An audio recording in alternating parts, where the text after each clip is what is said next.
Good morning students. आज आपण अकाउंटचा 40th लेक्चरचा व्हिडिओ अपलोड करतो आहे, बरोबर आहे. तर आत्तापर्यंत तुम्हाला माहिती असेल की आपण चॅप्टर 2 अर्थात नॉन फॉर प्रॉफिट कन्सर्न, बरोबर ना, त्याचा शॉर्ट फॉर्म यूज केला तरी चालेल. काय होतं त्याचा शॉर्ट फॉर्म?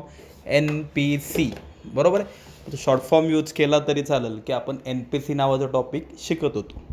तर सगळ्यात महत्त्वाचं फायनल अकाउंटचा प्रॉब्लेम आहे का NPCचा प्रॉब्लेम आहे हे ओळखता येतं आहे ना. फायनल अकाउंटच्या प्रॉब्लेममध्ये कसं ओळखायचं? ट्रायल बॅलन्स देतात. आणि NPCचा प्रॉब्लेम पडला हे कसं ओळखायचं? तर त्यामध्ये रिसिप्ट्स अँड पेमेंट अकाउंट देतात. ठीक आहे.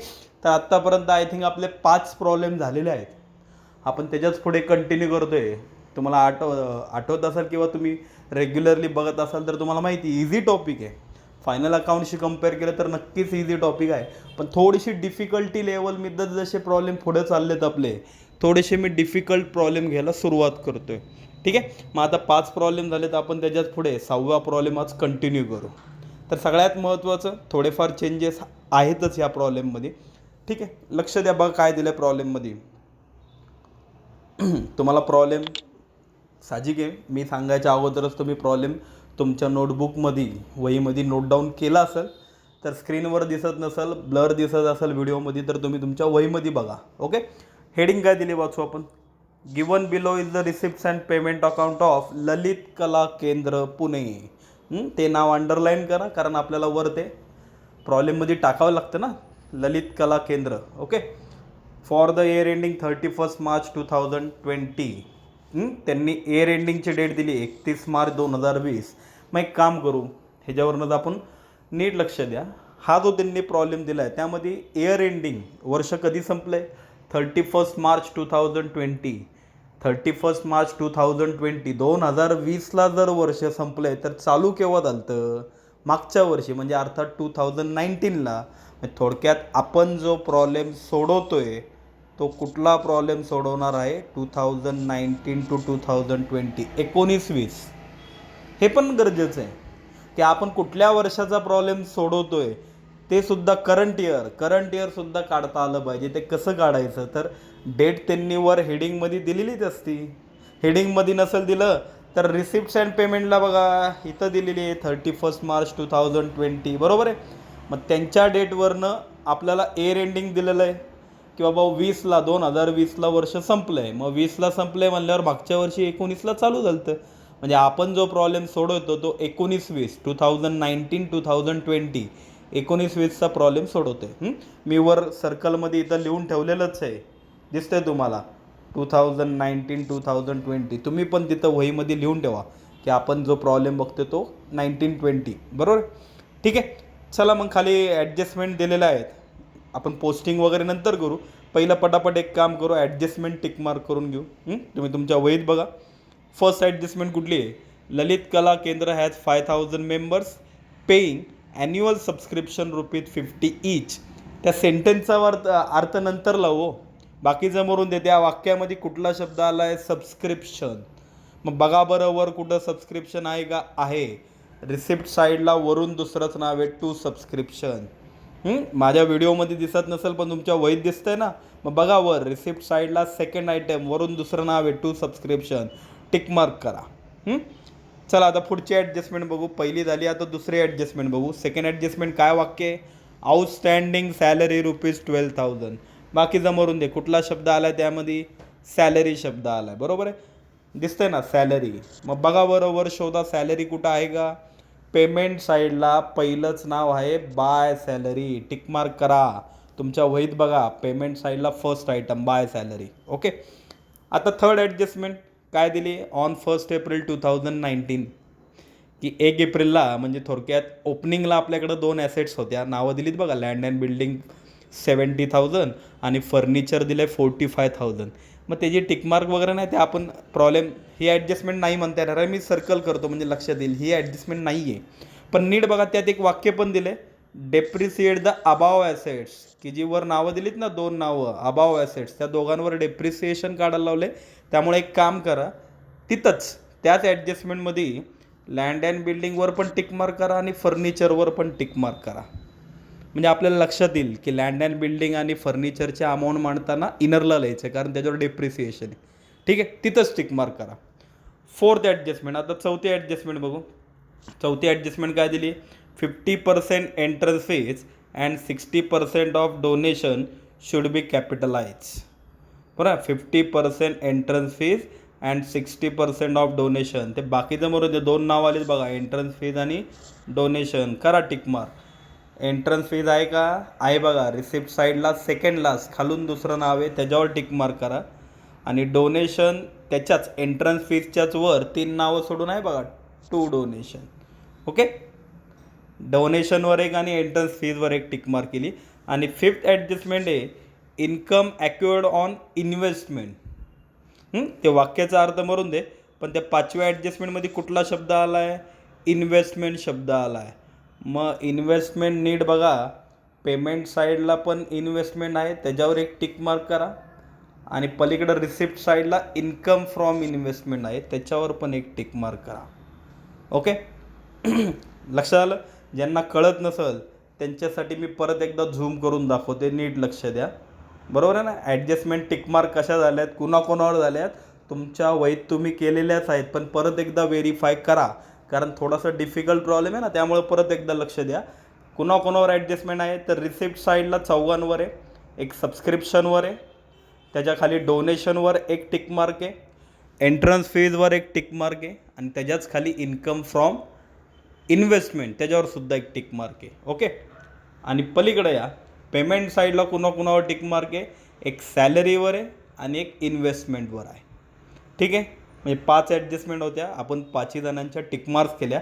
आता सगळ्यात महत्त्वाचा, प्रॉब्लेममध्ये हिडन ॲडजस्टमेंट पण असतात, आत्तापर्यंत कधी नव्हत्या, पण नीट बघा कुठं पर्सेंटेज, रिसिप्ट्स अँड पेमेंटला कुठल्या नावाच्या पुढं पर्सेंटेज आहे का, दिसतंय का? रिसिप्ट साईडला तर सर कुठंच पर्सेंटेज टक्के नाही आहेत, पण पेमेंट साईडला झूम करून दाखवते मी. पेमेंट साईडला बघा, पेमेंट साईडला जे 8% फिक्स डिपॉझिट आहे दिसते नाही तर त्याच्या पुढं 8% आहे, 8%. बरोबर आहे ना? मग कुठल्याही नावाच्या पुढं जेव्हा पर्सेंटेज देतात ह्याचा अर्थ त्याच्यावर ॲडजस्टमेंट असती, त्यामुळं त्याच्यावर एक टिक मार्क करा. आणि पलीकडं रिसिप्ट साईडला बघा, रिसिप्ट साईडला पण fix deposit, interest on fix deposit आहे, त्याच्यावर पण एक टिक मार्क करा. म्हणजे टोटल टिक मार्क भरपूर झाल्यात. बरोबर आहे ना? एकदा चेक करून घ्या, मी परत सांगतोय, टिक मार्क्स चेक करून घ्या. रिसिप्ट साईडला टोटल 5 जणांवर टिक मार्क आहे, सबस्क्रिप्शनवर एक, डोनेशनवर एक, इंटरेस्ट ऑन FD त्याच्यावर एक आहे, त्याच्याच खाली एंट्रन्स फीज आहे त्याच्यावर एक टिक मार्क आहे, आणि त्याच्याच खाली इन्कम फ्रॉम इन्व्हेस्टमेंट. रिसिप्ट साईडला 5 जणांवर आहे, आणि पेमेंट साईडला मात्र 3च जणांवर टिक मार्क आहे, एक सॅलरीवर आहे, एक इन्व्हेस्टमेंटवर आहे, आणि 8% फिक्स डिपॉझिटवर आहे. ओके, टिक मार्क्स करून घेतल्या. टिक मार्क करायला आज जरा थोडंसं डोकं लावायला लागलं ना. चला मग आता एक काम करू, पोस्टिंगला सुरुवात करू. बरोबर आहे ना? एक मिनटं. ओके, चला मग आपलं ॲडजस्टमेंट टिकमार्क करून झाल्या, मग आता पोस्टिंग करायला हरकत नाही. बरोबर आहे ना? तुम्ही व्यवस्थित टिकमार्क्स करून घेतल्यात, पोस्टिंग करायच्या अगोदर आखून घेतलं आहे. परत एकदा चेक करा मी काय आखलं आहे ते बघा. 2 पेज आहेत नेहमीप्रमाणे. पहिल्या पेजवर इन्कम अँड एक्सपेंडिचर अकाउंट नेहमीप्रमाणे डेबिट क्रेडिटवर नाव टाकलेलं आहे, in the books of Lalit Kala केंद्र, करेक्ट. आणि सेकंड पेज असणारे ते म्हणजे आपलं नेहमीप्रमाणे बॅलन्स शीट असणारे, liabilities amount, assets amount. Okay, liability साईडला कॅपिटल फंड ऑलरेडी म्हणजे अगोदर आखल्या कॅपिटल फंड लिहूनच ठेवत जावा. प्रॉब्लेममध्ये कॅपिटल फंड असेल नसेल हा नंतरचा भाग आहे, नॉर्मली असतंच, पण कॅपिटल फंड हा शब्द प्रॉब्लेम स्टार्ट व्हायच्या अगोदरच लिहून ठेवलं तर चांगलीच गोष्ट आहे, काय टेन्शन नाही. ठीक आहे, चला झालं, प्रॉब्लेमला सुरुवात करू. पहिला आपण नेहमीप्रमाणे पोस्टिंग करू. तुम्ही तुमच्या वहीत बघा किंवा स्क्रीनवर बघत असाल तर मी झूम केलेलं आहे. सुरुवात आपण पेमेंट साईडपासून करू. ठीक आहे, रिसिप्ट्स अँड पेमेंट असतं, आपण पहिलं पेमेंट करतो मग रिसिप्ट्स करतो. ठीक आहे, पेमेंट साईडपासून सुरुवात करू. पेमेंट्समधले आयटम माहिती आहे तुम्हाला 2 ठिकाणी, एकतर एक्सपेंडिचर खर्च किंवा ॲसेट्स. त्यातला एक्सपेंडिचर खर्च कोण आहे आणि ॲसेट कोण आहे हे कळतं तुम्हाला. ठीक आहे, एक नाव घेऊ. फर्स्ट आयटम पेमेंट साईडला पहिलं नाव बघा, सॅलरी. सॅलरी म्हणजे पगार. कामगारांना आपण जो पगार देतो त्याला सॅलरी म्हणतात, आणि सॅलरी आपला काय एक्सपेंडिचर आहे. मग एक्सपेंडिचर आहे म्हणल्यावर एक्सपेंडिचरला लिहा पहिल्या पेजवर. एक्सपेंडिचरला लिहिताल टू सॅलरी. ओके, त्याची अमाऊंट किती होती 50,000, 50,000 होती. पण इनरला लिहा कारण त्याच्यावर ॲडजस्टमेंट आहे, त्यामुळं इनरला लिहा 50,000 आणि त्याच्या खाली एक लाईन सोडा. ठीक आहे. नेक्स्ट आयटम सॅलरीनंतर पुढचं नाव काय, लाईटिंग. लाईटिंग अँड हिटिंग म्हणजे थोडक्यात लाईट बिल म्हणलं तरी चालेल. Light bill. मग लाईटिंग आपला काय खर्च आहे, एक्सपेंडिचरच आहे ना. मग तिथंच लिहिताल एक्सपेंडिचरला त्याच्याच खाली लिहा टू लाईटिंग. ओके, त्याच्यावर ॲडजस्टमेंट नव्हती त्यामुळे त्याची अमाऊंट डायरेक्ट आउटरलाच जाऊन दे 10,500, 10,500. ठीक आहे. सॅलरीनंतर लाईटिंग तो सुद्धा एक्सपेंडिचर आहे. चला पुढचं लाईटिंग नंतर नेक्स्ट त्याच्या खाली बघा पुढचा शब्द कुठला आहे. लाईटिंगच्या खाली दिल्या जनरल एक्सपेन्सेस. इथं त्यांनी स्वतःच आन्सर फोडलेलं आहे. कसं काय, एक्सपेन्सेस शब्द आला आहे ना, नावातच आहे एक्सपेन्सेस शब्द आला आहे म्हणल्यावर एक्सपेंडिचरला. मग त्याच्याच खाली लिहा, लाईटिंगच्याच खाली लिहिता टू जनरल एक्सपेन्सेस. त्याची अमाऊंट किती होती 20,000 होती, 20,000 होती. लावून दे डायरेक्ट आउटरला. का बरं, कारण त्याच्यावर पण ॲडजस्टमेंट नाही आहे त्यामुळे डायरेक्ट आउटरला जनरल एक्सपेन्सेस 20,000. ओके, इथपर्यंत कळलं नक्की. त्यानंतर नेक्स्ट आयटम बघू आपण, पुढचं नाव बघू मेंटेनन्स चार्जेस. आपण पण सोसायटीत असल्यावर मेंटेनन्स वगैरे पेड करतो, बरोबर आहे ना. मग तो मेंटेनन्स म्हणजे आपला काय झाला, एक प्रकारे खर्चच झाला. त्यामुळे मेंटेनन्स कुठं जाईल, एक्सपेंडिचरलाच जाईल ना. मग लिहा त्याच्याच खाली. शक्यतो एक्सपेंडिचरचीच नावं जास्त असतात, ॲसेटची नावं असतात पण ती कमी असतात. मग त्याच्याच खाली लिहिताल मेंटेनन्स चार्जेस. एक्सपेंडिचरलाच लिहिताल टू मेंटेनन्स चार्जेस. त्याची अमाऊंट किती होती मेंटेनन्स चार्जेस 40,000, 40,000. आउटरला द्या टाका डायरेक्ट, त्याच्यावर ॲडजस्टमेंट नाही त्यामुळे डायरेक्ट आउटरला मेंटेनन्स चार्जेस 40,000. ओके, चला नेक्स्ट आयटम. त्याच्या पुढचं नाव काय होतं, एंटरटेनमेंट एक्सपेन्सेस. नाव अर्थात साहजिक आहे, त्यांनी आन्सर त्यांनीच फोडले. एंटरटेनमेंट एक्सपेन्सेस शब्द आला आहे म्हणल्यावर एक्सपेंडिचरलाच जाईल. मग लिहा तिथंच खाली टू एंटरटेनमेंट एक्सपेन्सेस. ओके, किती अमाऊंट होती त्याची 35,000, 35,000. जाऊन दे आउटरला, ॲडजस्टमेंट नाही आहे आउटरला जाऊन दे 35,000. ठीक आहे. त्यानंतर नेक्स्ट आयटम एंटरटेनमेंट एक्सपेन्सेसच्या खाली पुढचं नाव काय दिलं आहे, printing and stationery. Printing and stationery. स्टेशनरीचं साहित्य आपण जर खरेदी केलं तर तो सुद्धा आपला एक्सपेंडिचर आहे, खर्चच आहे. मग ते सुद्धा तिथंच लिहिताल, एक्सपेंडिचरलाच लिहिताल. त्याच्याच खाली लिहा to printing and stationery. Okay, त्याची अमाऊंट टाकताल 7,000, 7,000. आउटरलाच टाकताल कारण त्याच्यावर सुद्धा ॲडजस्टमेंट नाही आहे. नेक्स्ट आयटम, आता नीट लक्ष द्या, ह्याला सर्कल करा किंवा अंडरलाईन करा, जरा वेगळं नाव आहे. काय दिलं त्यांनी बघा, एक्सपेन्सेस फॉर 2018-19. एक्सपेन्सेस फॉर 2018-19 म्हणजे आपण 18-19. आता सगळ्यात महत्त्वाचं वर बघा, आत्ताच मी तुम्हाला मगाशी सांगितलं की आत्ता जो आपण प्रॉब्लेम सोडवतोय, मी तुम्हाला वर लिहायला पण लावलं ना मगाशी. परत एकदा नीट लक्ष द्या, वर रिसिप्ट अँड पेमेंटला बघा. एक मिनटं. रिसिप्ट अँड पेमेंटला काय डेट दिली आहे 31 मार्च 2020. म्हणजे इयर एंडिंग संपलं केव्हा आहे 2020ला संपलं. म्हणजे आपण जो प्रॉब्लेम सोडवतोय तो करंट इयर, तो कुठला प्रॉब्लेम सोडवतोय 2019-20. हे तुम्ही वर तुमच्या नोटबुकमध्ये पण लिहून ठेवा आणि हे दरवेळी लिहून ठेवायचं. यापुढे लक्षात ठेवा, इयर एंडिंग ते देतात 2020ला जर संपले तर 2019ला चालू झालं, बरोबर. मग त्याच्यावरनं आपण करंट इयर ओळखलं की आपण जो प्रॉब्लेम सोडवतो तो 1920 ह्या वर्षीचा करंट प्रॉब्लेम आहे. म्हणजे ह्याचा अर्थ अकाउंटिंगचा रूल काय असतो, तुम्ही ज्या वर्षीचा प्रॉब्लेम सोडवताय त्याच वर्षीचा हिशोब दाखवा.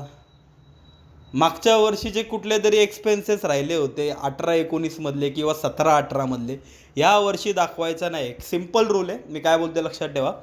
करंट इयरचाच हिशोब दाखवायचा. आत्ता 2020 चालू आहे म्हणल्यावर तुम्ही 19-20चाच हिशोब दाखवा. तुम्ही 18 आणि 19चा हिशोब या इयरला दाखवू शकत नाही. म्हणजे एक सिम्पल रूल लक्षात ठेवा NPCमध्ये, करंट इयरचाच हिशोब दाखवायचा. कुठली अमाऊंट प्रिव्हियस इयर मागच्या वर्षीची असेल किंवा कुठली अमाऊंट नेक्स्ट इयरची असेल तर ती दाखवायची नाही. ठीक आहे. त्यामुळं हे जे नाव होतं ना, पेमेंट साईडला आपण काय चालू होतं आपलं, प्रिंटिंग अँड स्टेशनरीपर्यंत झालं होतं आपलं काय चालू होतं, एक्सपेन्सेस फॉर 2018-19, बरोबर आहे ना. हे जे नाव आहे त्याची अमाऊंट जी काय दिली, किती अमाऊंट दिली त्याची बघा बरं, 1 मिनटं थांबा. किती अमाऊंट आहे त्याची, 25,000, 25,000 आहे. ते नाव आपण घेणारच नाही. तो जो पर्टिक्युलर आयटम आहे ते ड्रॉप होईल. का ड्रॉप होईल, कारण ते 18-19 मागच्या वर्षीचे आहेत. ह्या वर्षीचे एक्सपेन्सेस ह्या वर्षी दाखवतात, मागच्या वर्षीचे दाखवता येणार नाही. त्यामुळं ते अख्खेच्या अख्खे 25,000 डायरेक्ट ड्रॉप होतील म्हणल्यावर म्हणजे ते घ्यायचेच नाही आहेत. ठीक आहे. त्याच्या पुढे इन्व्हेस्टमेंट एक्सपेंडिचर आहे का, नाही. इन्व्हेस्टमेंट म्हणजे आपली ॲसेट असते. त्यामुळं इन्व्हेस्टमेंट कुठं लिहिताल, ॲसेट साईडला लिहिताल. आलं बाबा, पहिलं नाव एक तरी नाव ॲसेटला आलं, इन्व्हेस्टमेंट. त्याच्यावर टिकमार्क आहे. त्यामुळे त्याची जी अमाऊंट आहे 1,50,000 अर्थात 1,50,000 इनरला लिहिताल आणि एक लाईन सोडा त्याच्या खाली. ओके, इन्व्हेस्टमेंट झालं. त्यानंतर पुढे इन्व्हेस्टमेंटच्या खाली दिलं त्यांनी बाय 8% फिक्स डिपॉझिट म्हणजे FD शॉर्ट फॉर्म. 8% FD काढली. कुठं काढली, with Wai urban bank limited. बँकेचं नाव पण दिलंय.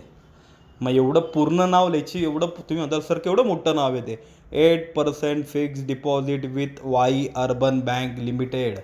कुठल्या बँकेत FD काढली ते बँकेचं नाव टाकायची गरज नाही. FD काढली 8%, ते इम्पॉर्टंट आहे. त्यामुळं FD फिक्स डिपॉझिट आपली काय ॲसेट आहे, ॲसेट साईडला लिहिताल. पण पूर्ण नका लिहू, फक्त एवढं लिहिलं तरी चालेल, 8% फिक्स डिपॉझिट 8% FD. एखादा म्हणाल शॉर्ट फॉर्म FD लिहिला तर चालेल, काय प्रॉब्लेम नाही, तेवढं लिहिलं तरी चालेल. 8% FD. त्याची अमाऊंट 50,000 50,000 आहे. पण त्याच्यावर ॲडजस्टमेंट आहे, हिडन ॲडजस्टमेंट आहे. त्यामुळे इनरला लिहितात. ठीक आहे, झालं इथपर्यंत. त्याच्या पुढे 8% FDच्या खाली शेवट लास्ट आयटम आहे by balance carried down dash मारून ॲक्च्युली नावं देतात, cash in hand, cash at bank. आज त्यांनी फक्त बाय बॅलन्स कॅरीड डाऊन दिलं आहे, कुठलं नाव ते सांगितलं नाही. त्यामुळं आज आपली मर्जी, कुठलंही नाव द्या त्याला, कॅश इन हँड म्हणा, कॅश ॲट बँक म्हणा, तुमची मर्जी. ॲसेट साईडला लिहा cash in hand. Actually carried डाऊनची नावं देतात, cash in hand, cash at bank. आज त्यांनी नाव नाही दिल्यामुळे तुमच्यावर ऑप्शन आहे. एखादा मुलगा म्हणत सर तुम्ही कॅश इन हँड लिहिलं, मी कॅश ॲट बँक लिहिलं, चालेल का, काही लिहिलं तरी चालेल, नुसतं कॅश लिहिलं तरी चालेल. कॅश इन हँड किती होती त्याची amount by balance carried down, 33,300, 33,300. मला त्याच्यासमोर कॅश इन हँड 33,300.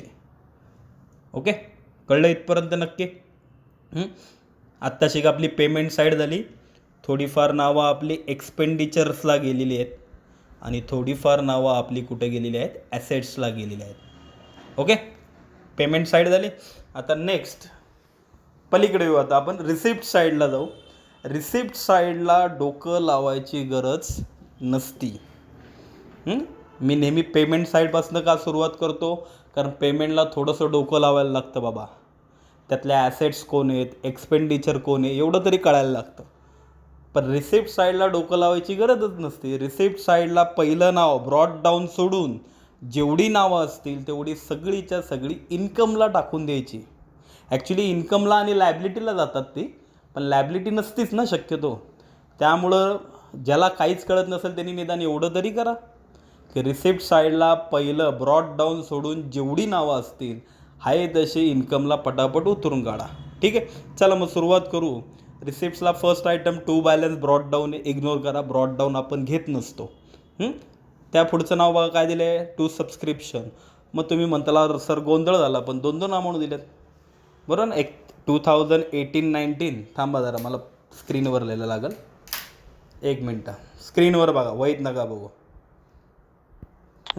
दोन अमाऊंट दिल्यात, एक 4,000 दिलेत पण ते 2018-19चे आहेत, आणि एक खाली अजून एक अमाऊंट दिली 2,30,000, ते 19-20चे आहेत. आता मगाशीच मी तुम्हाला रूल सांगितलं, कळलं असेल ना, की हे जे वरचे जे 4,000 आहेत बघा, मी सर्कल केले, 4,000 जे आहेत वरचे 4,000, बरोबर आहे ना. हे 4,000 आपण घेणार का हो? नाही घेणार. का नाही घेणार? कारण ते 18-19 मागच्या वर्षीचे आहेत. मी मगाशीच बोललो तुम्हाला, NPCचा एक सिम्पल रूल आहे, करंट इयरला करंट इयरचाच हिशोब दाखवा. मागच्या वर्षीचं काही असेल या वर्षी बघायचंच नाही.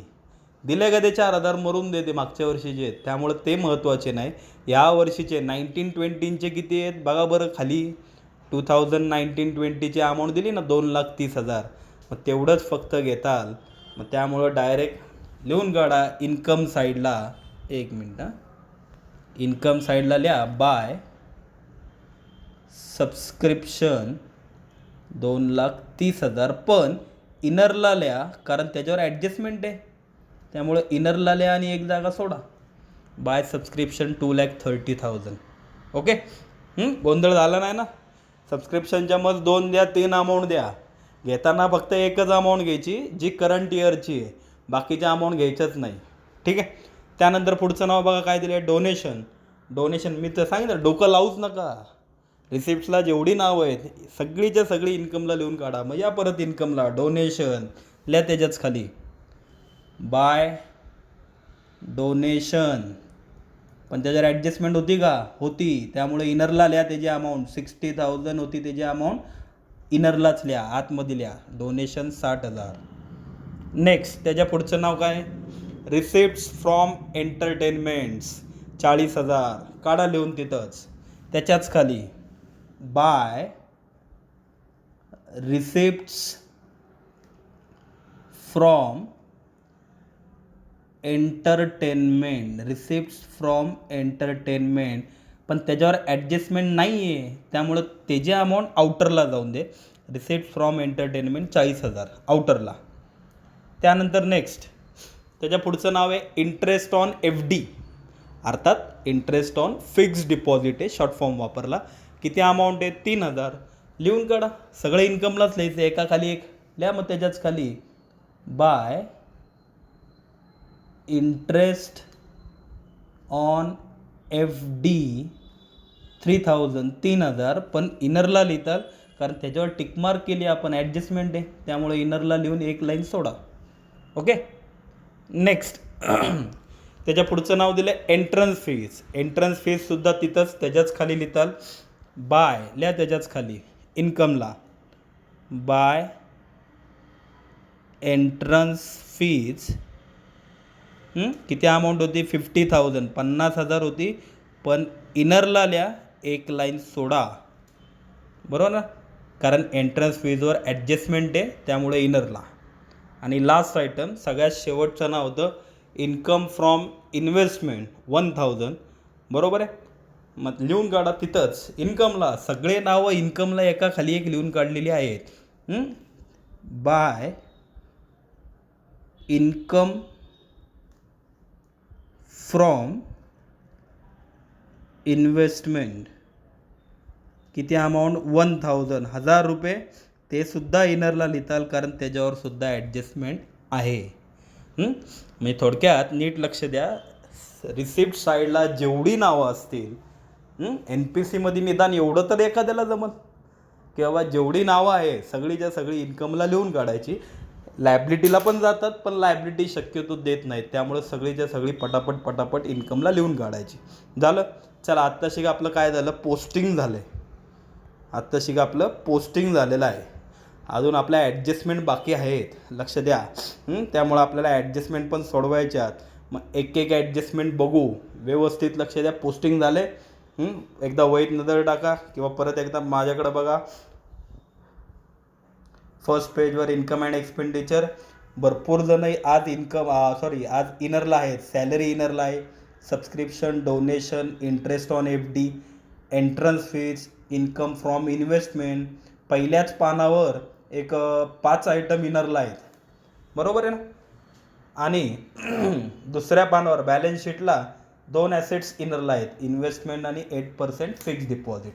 ठीक आहे, इथपर्यंत जर तुम्ही आलेला आहे, चला मग ॲडजस्टमेंटला सुरुवात करू. ॲडजस्टमेंटला सुरुवात करताना सगळ्यात पहिल्यांदा 1 एप्रिलला आपल्याकडे काय होतं तर नीट लक्ष द्या. पहिली ॲडजस्टमेंट नाही, डायरेक्ट सुरुवात आपण कुठनं करणार आहोत. थर्ड ॲडजस्टमेंट, तिसरी ॲडजस्टमेंट बघा, तिसरी ऑन 1 एप्रिल 2019. 1 एप्रिल म्हणजे ओपनिंगला, की जेव्हा वर्ष चालू झालं होतं on 1 April 2019 the asset stood as under, की आपल्याकडं ओपनिंगला 2 ॲसेट ऑलरेडी होत्या, दिल्यात ना त्यांनी खाली. कुठल्या कुठल्या? लँड अँड बिल्डिंग 70,000, फर्निचर 45,000 आहे. तशा तिथनं उचलून ॲसेट्सला लिहिणार. पण त्याच्याच खाली बघा, फर्निचरच्याच खाली बघा एक वाक्य पण दिलं त्यांनी, डेप्रिसिएट द अबाव ॲसेट्स, की दोन्ही ॲसेट्सवर डेप्रिसिएशन 10% काढायला लावलं आहे. त्यामुळं दोन्ही ॲसेट आहेत अशा ॲसेटला लिहा, पण इनरला लिहा. ठीक आहे, त्यामुळं थर्ड ॲडजस्टमेंट 2 नावं आहेत बघा. परत एकदा बघा, थर्ड ॲडजस्टमेंटमध्ये लँड अँड बिल्डिंग आणि फर्निचर दोन्हीच्या दोन्ही नावं ॲसेट्सला आहे तशी लिहून काढा. लँड अँड बिल्डिंग 70,000 इनरला, आणि त्याच्याच खाली फर्निचर 45,000 45,000 इनरला. 2 नावं दिली होती त्यांनी, आपण दोन्ही नावं आहे तशी ॲसेट्सला लिहून काढली, फक्त इनरला लिहिली कारण दोघांवर ॲडजस्टमेंट आहे. ओके, काय ॲडजस्टमेंट होती? एक काम करू ना, लगेच तिथल्या तिथं सोडून टाकू ॲडजस्टमेंट. काय होतं ते वाक्य थर्ड ॲडजस्टमेंटमध्ये? शेवटचं वाक्य काय होतं? Depreciate the above assets at 10%. दोघांवर 10%, 10% डेप्रिसिएशन होतं ना. मग चला काढून टाका, लगेच काढा त्या दोघांवर. डेप्रिसिएशन काय करतो माहिती ना, ज्या ज्या ॲसेट्सवर डेप्रिसिएशन काढायला लावले त्यातनं लेस करतो. लिहा मग दोघांच्या खाली लेस डेप ॲट 10%. आणि फर्निचरवर पण होतं, त्याच्या खाली पण लिहा लेस डेप ॲट 10%. दोघांवर 10% 10%. बिल्डिंग 70,000 आहे, 10% कसे काढायचे माहिती? एक 0 दाखला, 70,000वर 10%, एक 0 दाखला, 7,000. आउटरला 70मधनं 7 गेले, 70 - 7 63,000 63,000. सेम तसंच फर्निचरवर, फर्निचर 45,000 आहे, 10%, 45,000वर एक 0 दाखला, 4.5 म्हणजे 4,500 4,500. आणि आउटरला लेस करून 45मधनं 4,500 लेस केले, 40,500 40,500 आउटरला. ओके, फर्स्ट इफेक्ट सोपा होता. डेप्रिसिएशन म्हणलं की त्या ॲसेट्समधनं लेस करायचं. आणि सेकंड इफेक्ट पाठ केला असेलच, किंवा ज्यांना पाठ करता येत नसेल त्यांनी अर्थ लावा, की अहो सर ह्या दोन्ही आपल्या काय आहेत? ॲसेट्स आहेत. आणि आत्ताच आपल्या ॲसेट्स काय झाल्या? कमी झाल्या. आपल्या ॲसेट्स कमी झाल्या म्हणजे आपला लॉस आहे. आणि लॉस आहे म्हणल्यावर कुठं लिहितात? डेबिटला लिहितात. डेबिटला म्हणजे अर्थात एक्सपेंडिचरला लिहा. एकेकाचं नाव टाका. To dep on land and building. डेप्रिसिएशनचं शॉर्ट फॉर्म डेप शब्द वापरला तरी चालेल. डेप ऑन लँड अँड बिल्डिंग किती होतं? लँड अँड बिल्डिंग 7,000 होतं, बरोबर आहे. त्याच्याच खाली लिहा to dep on depreciation on furniture. डेप ऑन फर्निचर 4,500. दोघांचं डेप्रिसिएशन दोघांमधनं लेस पण गेलं. आणि सेकंड इफेक्ट एक्सपेंडिचरला डेबिट. ओके, झालं. काय केलं आपण? पहिली सोडवली. आता या लाईनशीर त्यातल्या त्यात पण पहिलं सोपं सोडवू, म्हणजे नको, नाहीतर सोपं आणण्यापेक्षा लाईनशीरच येऊ. फर्स्ट ॲडजस्टमेंट काय होती बघा, पहिली ॲडजस्टमेंट. मला जरा पेन यूज करायला लागेल, 1 मिनटं. काय होते बघू आपण. फर्स्ट ॲडजस्टमेंट काय दिली? ललित कला केंद्र हॅज 500 मेंबर्स. की हा जो काय क्लब आहे, ललित कला केंद्र नावाचा जो काय असोसिएशन आहे, संस्था आहे, त्यांचे 5000 मेंबर्स म्हणजे थोडक्यात 5000 सभासद आहेत पेईंग. आणि ते प्रत्येकजण काय करतो, ॲन्युअल सबस्क्रिप्शन, वार्षिक सभासद फी, वर्षाला एक सभासद फी, मेंबरशिप फीज असते ना, मेंबर कुठल्याही क्लबचे मेंबर झाला की त्याची सभासद फी, मेंबरशिप फीज भरायला लागते, त्याला सबस्क्रिप्शन म्हणतात. मग ते 5000 मेंबर्स आहेत आणि प्रत्येकजण वर्षाला किती रुपये भरतो, ₹50 ईच. मग असं जर कॅल्क्युलेशन केलं की अरे प्रत्येकजण ₹50 भरतो, मग 5000 मेंबर्स इंटू ₹50, दोघांचा जर मल्टिप्लाय केला तर नीट बघा, पहिले झिरो किती आहेत, वर 1 2 3 आणि खाली 1, म्हणजे टोटल 4 झिरो. ओके. आणि काय काय शिल्लक राहिलं मग 5 इंटू 5, 5 इंटू 5 25, पाचा पाचा 25. म्हणजे मल्टिप्लाय जर केला, 5000 मेंबरचे जर 50-50 पकडले तर टोटल 2.5 लाख होतात ते. नीट बघा प्रॉब्लेममध्ये वर सबस्क्रिप्शन. आता इकडं बघा 2.5 लाख झाले. आता प्रॉब्लेममध्ये म्हणजे तुमच्या वहीत किंवा इथं स्क्रीनवर बघा, आपण मगाशी इन्कमला सबस्क्रिप्शन लिहिलं होतं का, लिहिलं होतं ना, 2,30,000. पण आत्ताच आपण मल्टिप्लाय केला, 5000 मेंबर्सचे जर ₹50 पकडले तर किती जमा व्हायला पाहिजे, 2.5 लाख जमा व्हायला पाहिजे होते. आत्ताच आपण मल्टिप्लाय केलं ना, म्हणजे जमा किती व्हायला पाहिजे होते, 2,50,000. पण नीट बघा प्रॉब्लेममध्ये ॲक्च्युअल जमा किती झाले, 2,30,000च जमा झाले. दॅट मीन्स 20,000, 20,000 अजून मिळायचे बाकी आहेत. त्याला म्हणणार आउटस्टँडिंग. पहिला इफेक्ट ॲड आउटस्टँडिंग सबस्क्रिप्शन. थोडक्यात सरळ सांगा ना, असं वाक्य द्या ना, आउटस्टँडिंग सबस्क्रिप्शन 20,000, आम्हाला पटकन कळेल. पण तुम्हाला फसवायचं कसं, म्हणून त्यांनी असं सांगितलं की 5000 मेंबर्स आणि प्रत्येकजण ₹50 भरतोय. मग आपण मल्टिप्लाय केल्यावर कळलं अरे 2.5 लाख जमायला पाहिजे होते, मग 2,30च जमा झाले. तसं फिरून विचारलं ना. थोडक्यात 20,000, 20,000 आउटस्टँडिंग आहेत. फर्स्ट इफेक्ट ॲड करताल, आउटरला 2,50,000. आणि सेकंड इफेक्ट आउटस्टँडिंग काय आहे, सबस्क्रिप्शन म्हणजे काय, आपलं इन्कम आहे ना. मग आउटस्टँडिंग इन्कम सेकंड इफेक्ट जाईल, ॲसेटला जाईल. काय ॲसेटला कळलं का, या वर्षी नाही मिळाले म्हणून काय झालं, 20,000 पुढच्या वर्षी घेऊ की त्यांच्याकडनं वसूल करून. म्हणजे कधी ना कधी ते पैसे आपल्याला मिळणारच आहे. म्हणजे ती आपली काय झाली, ॲसेट झाली. त्यामुळं ॲसेट साईडला सेकंड इफेक्ट आउटस्टँडिंग सबस्क्रिप्शन 20,000, 20,000. नक्की कळलं. सरळ 20,000 दिलं असतं तर आपण पटकन 2 इफेक्ट दिले असते, 20,000 ॲड, 20,000 ॲसेट्स. पण फिरून कसं विचारतात तर असं मुद्दाम सेंटेन्स दिलं होतं. Next add, second adjustment, outstanding salary ₹12,000. आता आउटस्टँडिंग सॅलरी आहे. सॅलरी म्हणजे काय, आपलं पगार. कामगारांचा पगार म्हणल्यावर आपला एक्सपेन्सेस आहे का इन्कम आहे, एक्सपेन्सेस आहे. म्हणजे थोडक्यात आउटस्टँडिंग एक्सपेन्सेस. ॲडजस्टमेंटचं कागद असेल ना तुमच्याकडं, नसेल तर इथं बघा, आउटस्टँडिंग एक्सपेन्सेस पहिलीच आहे. काय जातात 2 इफेक्ट, ॲड आणि लायबिलिटी. चला मग देऊन टाक. पहिला इफेक्ट सॅलरीमध्ये काय करताल, ॲड करताल. एक्सपेंडिचरला लिहिलं होतं ना सॅलरी, लिहा त्याच्या खाली ॲड आउटस्टँडिंग सॅलरी. एक गोष्ट लक्षात ठेवा, आउटस्टँडिंग म्हणलं की पहिला इफेक्ट कंपल्सरी ॲडच होतो.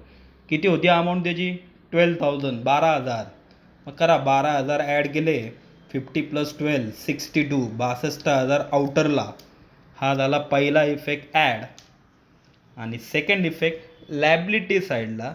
लॅबिलिटी साईडला आपण कॅपिटल लिहिलेलं आहे, पण एक खाली 5-6 लाईन सोडून लिहा, आउटस्टँडिंग सॅलरी किती होती अमाऊंट, 12,000, 12,000. 2 इफेक्ट, पहिला इफेक्ट 12,000 ॲड केले आणि दुसरा इफेक्ट 12,000 लायबिलिटी साईडला. ओके. नेक्स्ट ॲडजस्टमेंट बघू आपण, थर्ड ॲडजस्टमेंट. पण थर्ड ॲडजस्टमेंट आपण ती ऑलरेडी पहिलीच सोडवली होती, त्यामुळं थर्ड झाली. डायरेक्ट आता पुढची बघू, फोर्थ ॲडजस्टमेंट, चौथा आकडा. 50% entrance fees and 60% donation should be capitalise. दरवेळी असते ना दही, किंवा हे जे इफेक्ट पाड झाले असतील की कॅपिटलाइज. ज्यांना माहिती नसेल बाबांनो, आता पण एक काम करा, ज्यांना माहिती नसेल त्या कॅपिटलाइज शब्द अंडरलाईन करा. आणि त्याचा अर्थ काय असतो, कॅपिटलाइज म्हणजे ट्रान्सफर टू कॅपिटल, बरोबर ना. म्हणजे थोडक्यात ती जी दोन नावं दिलीत ना, एंट्रन्स फीज 50% आणि डोनेशन 60%, कॅपिटलाइज करायला लावलं आहे. चला मग कॅपिटलाइज म्हणजे काय करायचं, हितनं काढून कॅपिटलमध्ये ॲड करायचं. मग करा. कोण कोण होतं, डोनेशन होतं. मग डोनेशनच्या खाली लिहा लेस 50% कॅपिटलाइज. थांबा जरा पहिलं चेक करतो, 50 का 60, सॉरी 60 आहे. डोनेशन 60% आहे, 60%. मग 60% कॅपिटलाइज.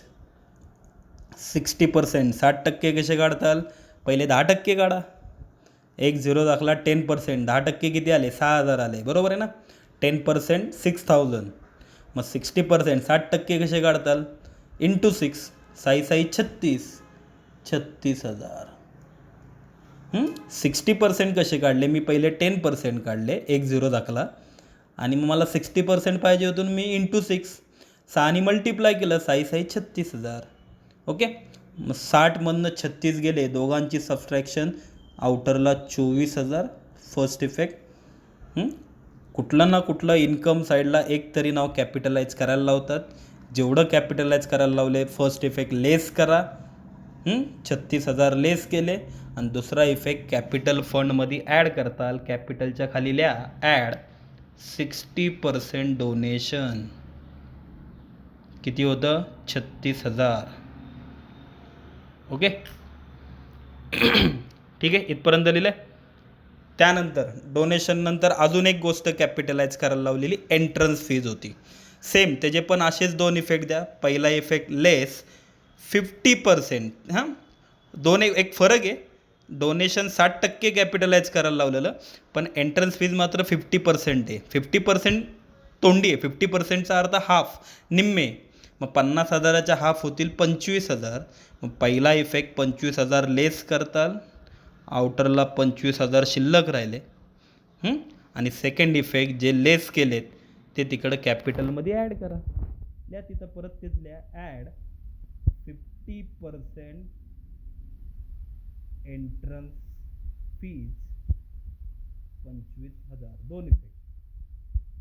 फर्स्ट इफेक्ट 25,000 तिकडनं लेस केले, आणि सेकंड इफेक्ट कॅपिटलमध्ये ॲड. ओके, इथपर्यंत झाले. आणि आता लास्ट ॲडजस्टमेंट बघू आपण, संपला प्रॉब्लेम. पाचवी ॲडजस्टमेंट काय होती बघा, इन्कम ॲक्युअर्ड ऑन इन्व्हेस्टमेंट. तो जो ॲक्युअर्ड शब्द आहे ना, त्याच्या खाली अंडरलाईन करा. तो जो ॲक्युअर्ड शब्द आहे त्या खाली अंडरलाईन करा. एक मिनटं. अरे बापरे, तिथं तर जागा, मला इथं जागा नाही. एक मिनटं. तुम्ही अंडरलाईन करा आणि तिथं लिहा. काय लिहिताल, ॲक्युअर्ड म्हणजे काय, आउटस्टँडिंग.